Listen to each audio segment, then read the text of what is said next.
আমাদের এই মিশন সম্পর্কে খোঁজ খবর জেনেছে যে না আমরা প্রমাণের জন্য কিছু করার চেষ্টা করতেছি।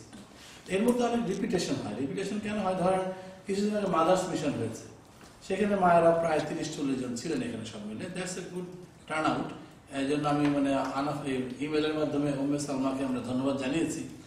আজকে সবাই সামনে একবার জানাচ্ছি, রোববার আরেকবার জানাবো। তো সেরকমটি ধরে আমি মনে করি আইব ভাই এবং জিলানি আপার জন্য অবশ্যই আমাদের একটা রাউন্ড অফ অ্যাপ্লজ থাকা উচিত। আমি জিনিসটাকে হেল্প করছি, মেনলি যা হোক। তবে ওই আমাদের একটা উদ্দেশ্য, কিন্তু এই ধরনের মিটিং যদি ইচ্ছা করে না করা যায়, আমি অন্তত অনেক সময় দেখা যায় কাজ থেকে আসার পরে বিকেলে শুক্রবার খাওয়া দাওয়ার পরে যে কেউ বলে একটা কিছু আছে, মনে হয় না শরীর টানছে না। এটা হচ্ছে আমাদের সবারই কম বেশি।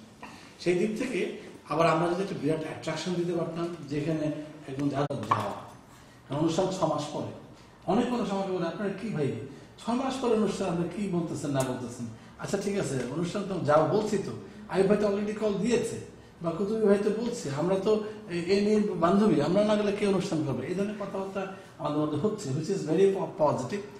আর লস এঞ্জেলেসে যে বিরোধিতা আছে, এটা আমাদের বাংলা সোসাইটিতে সবসময় সব জায়গায় ছিল। আমরা একদম যে নির্দোষ এই জন্য ওনারা আমাদের ভিক্টিম করতেছে সেটাও বলবো না, অর্থাৎ আমাদেরও কোনো ভুল ত্রুটি থাকতে পারে। সেই দিক থেকে আমরা ওয়ার্কআউট করার চেষ্টা করছি। এখনো একটা মিটিং হচ্ছে আমাদের এই বিপক্ষে কিছু শক্তি, এবং এখানে একজন ভদ্রলোক ছিল, উনি বলেই আমাকে গেলেন, কিছু মনে করেন আমার একটা কথা কি, আমার দোষ থাকতে পারে বা আপনার দোষ থাকতে পারে, কিন্তু আপনি দেখবেন সবগুলি কাজ তো খারাপ করছেন না। যে ইস্যুটাতে আমরা একসাথে হয়েছি এই মুহূর্তে, সেই ইস্যুটা যদি আমাদের ইমপার্সোনাল হয় এবং সেই ইস্যুতে যদি আমরা দোষী না হয়ে থাকি, তাহলে ওই বাঘর বগর গল্পের মতো পুরনো সূত্র টেনে যে কোনো আমরা ঘায়ল করতে হবে, এইটা থাকা উচিত না। তো সেটা আমরা অনেকটা বোঝাতে সক্ষম হয়েছি। তারপরেও মনে করেন কালকে যদি শুনি যে সামবডি আমাদের বিরুদ্ধে একটা কিছু করতেছে, কিছু করার নাই। আমাদের টোটাল উদ্দেশ্য যেটা হচ্ছে যে আমরা যা ভালো হওয়া উচিত একটা আদর্শ মডেল চিন্তা করে সেই মডেলটাকে নিয়ে সামনে এগিয়ে যদি আমরা অ্যাকমপ্লিশ করতে পারি, তাহলে বুঝবো আমরা আমাদের কাজটা করলাম। পাশে আপনারা এই মডেলকে নষ্ট করার জন্য হোক অথবা আরেকটা মডেল তৈরি করার জন্য যদি কিছু করে, if they can accomplish something, it's up to them.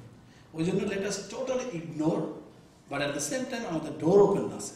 তারা যদি এসে বলে যে ভাই আমরা আপনাদের এই অনুষ্ঠানের সাথে আমরা একমত, আমরা সাথে কাজ করতে চাই, কিন্তু আমাদেরকে সম্মানজনকভাবে অ্যাকোমোডেট করেন, we are willing to do so. Even in terms of position বলেন যে ঠিক আছে আমরা একজন কো-কনভেনার হতে চাই বা এটা সেটা, we have no problem from the day one. সেই দিক থেকে আমার মনে হয় ইমপ্রুভমেন্ট ভালোর দিকে। এখন শেষ পর্যন্ত আমাদের যেটা আছে, we have to kind of deal with that. হ্যাঁ, আরেকটা ভালো সিদ্ধান্ত হয়েছে আমাদের, যেটা আপনাদের জানাতে পারলে আপনারা আশ্বস্তি পেতে পারেন। সেটা হচ্ছে যে অনেকে বলছে যে আমাদের অনুষ্ঠানের আগেই অ্যাম্বাসিডার লিখে টেকে পাঠিয়ে দিচ্ছে, যারা 2 নাম্বার 4 নাম্বার এই সমস্ত কথাবার্তা আমাদের কানে আসছিল। এগুলো আগেও হয়েছে, কিন্তু বাংলাদেশ অ্যাম্বাসি কারো চিঠিপত্র হিসাব করে চলে না। They have their own criteria to judge people. হ্যাঁ, however আমাদের আমেরিকান এম্বাসি যে বর্তমানে সেক্রেটারি অ্যাম্বাসেডর যিনি আছেন, উনিকে আমরা ইনভাইট করতেছি অনুষ্ঠানের জন্য, যে আপনি অনুষ্ঠানটা দেখেন এসে কেমন অনুষ্ঠান, যাতে করে মানে ওই ভিসা টিসার ব্যাপারে হাবিজাবি কথাবার্তা তো কেয়ার না করে। আর একটু খেয়াল রাখতেছি আমরা এমন শিল্পী আমরা সিলেক্ট করছি না যারা আগে বিদেশে আসে। একটা আছে না নতুন নতুন আর্টিস্ট, যেগুলো নিয়ে কোয়েশ্চেন উঠতে পারে, হ্যাঁ, সেটা আমরা এবার ইচ্ছাকৃত অ্যাভয়েড করছি। আর এখন তো আমরা ওদের খেয়াল করছি না, আমাদের প্রচুর শিল্পী কিন্তু আসে। হ্যাঁ, আর যেটা বড় সিস্টেম হলো, এটাকে P3 বলে। এটাকে মানে ক্যাটাগরিটা হচ্ছে non immigrant worker visa.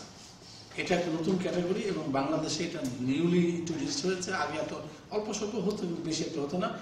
American embassy থেকে সমস্ত শিল্পীদেরকে ডেকে তারা একটা বিরাট ডিনার পার্টিতে ডিনার দিয়ে তারপর বলে দিচ্ছে যে আপনারা যদি P3 পিটিশন না করেন তাহলে বিদেশে যেতে পারবেন না।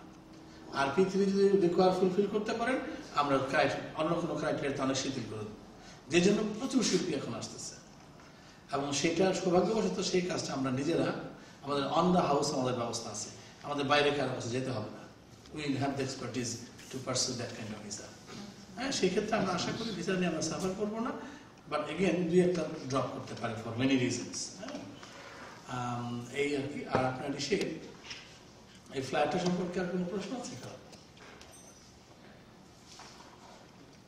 Final late as wait for final stage. হ্যাঁ, starts at কি ফাইনাল থাকে। সেই কিন্তু এখন এটা কি ডিস্ট্রিবিউট করা ঠিক হবে? হ্যাঁ ঠিক হবে। তাহলে প্রিলিমিনারি এটাই হ্যাঁ, পরে ঠিক আরো আছে। আপডেটেড ফাইল এলে আমরা এখানে আমরা একটা কথা অ্যাড করে দেবো যে এটা আমাদের প্রাথমিক প্রচার, প্রসেসিং স্টেজে, Still updating. এবং we continuously keep updating. Please follow up. Or for the current information, visit our website. Kolkata Bangla sir.